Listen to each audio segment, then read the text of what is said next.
Clark Kegley has an amazing video about how to not get nervous speaking in front of people.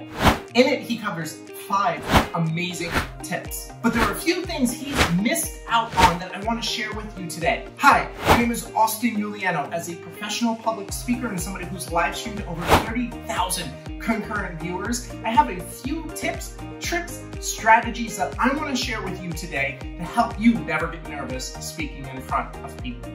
As always, if you find this video helpful, make sure to give it a like, leave some comments, that helps the YouTube algorithm, and if you want more videos like this, make sure to subscribe.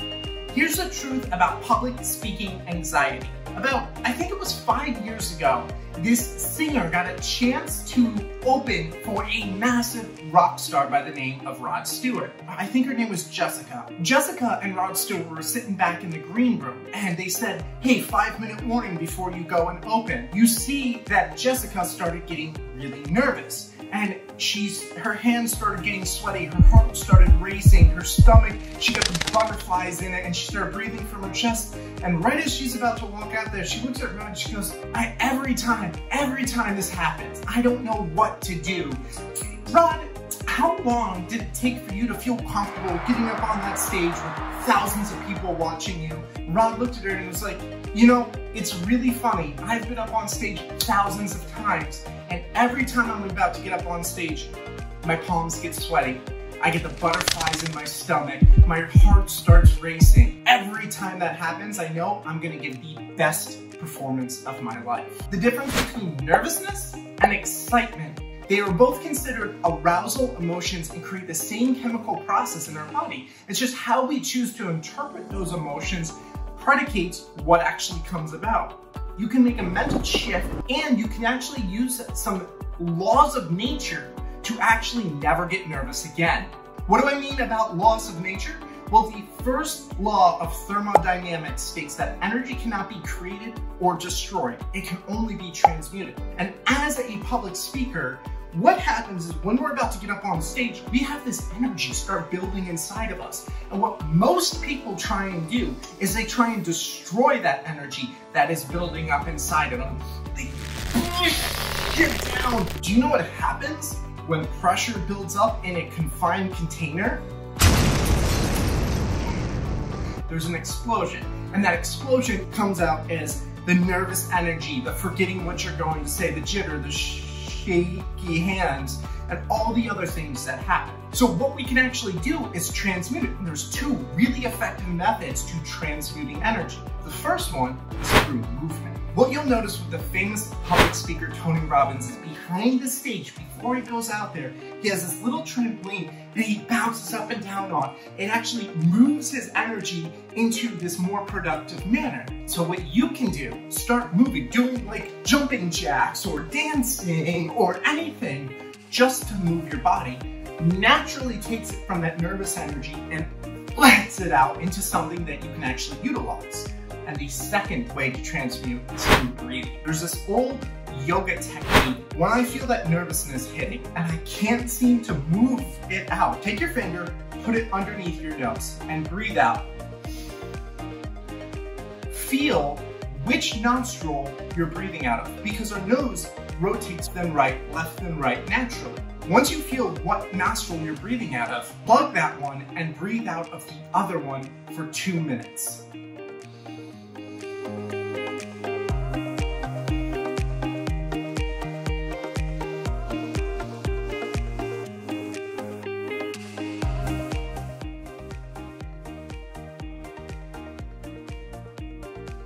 Naturally, your body will sink down into this more grounded state and you can speak with power from your diaphragm. But what do we do when poop hits the fan? When you get up on that stage, something happens and you forget. Here are my favorite techniques. As somebody who does a lot of question and answers during my public speaking, I put myself in a very precarious situation somebody could get up and ask a question I don't know the answer to, or they could come in hostile because of whatever reason. So what I do is I create something called a resting state. What that resting state for me is I put my feet shoulder width apart, I take my hands, I put them behind my back so I'm open, but I also do something really different. I take my right hand and I clasp it right here on my left hand. And what I notice when I'm standing there, my right hand starts to clench down and I can physically feel myself tensing up, and it reminds me to take a deep breath and sink back into my power. The next thing is taking a beat. Nobody knows. When you forget what you're going to say, you can stop, take a look around, hold the energy. Like that beat was intentional. When you use silence to your advantage, your audience will start to lean in. You want to know the next thing you're about to say. Don't tell them you forgot what you're going to say. Hold it until you get your thought back and then go again. If you're holding a workshop and it's 45 minutes long and you don't remember all of the things you need to say, have a couple of little exercises that you can pull from your back pocket and say, okay, I want everybody to break up into groups of 2, find somebody next to you, do this exercise. My next technique for you, if you are looking at this video because you have a presentation tomorrow or the next week and you are nervous, you have to practice. There's a couple of ways you can practice. One is joining an organization like Toastmasters. I've talked about it in a number of other videos, and if you want to know more about it, go check wherever the card is. But the second thing is actually going into public, grabbing your phone, and recording yourself. When you record yourself in public, you actually get used to having a bunch of eyes on you looking at you going, what the heck are you doing? And the busier it is, the more people around you, the more eyeballs looking at you, the stronger you become at dealing with that energy and transmuting it into power. It builds the strength, so when you actually step up on the stage, you're used to people looking at you. Speaking about practicing, here's the truth about public speakers. We practice our speeches over and over and over again. It is a lifelong practice and skill set that you can learn if you get into public speaking and you want to use it to build your personal brand. It is so effective.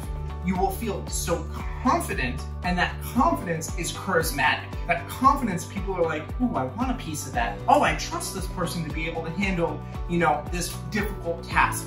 Oh, that person would make a great person to be promoted or given that work or whatever that might be. So if you really want to never be nervous speaking in front of a crowd again, don't practice public speaking as a one-off.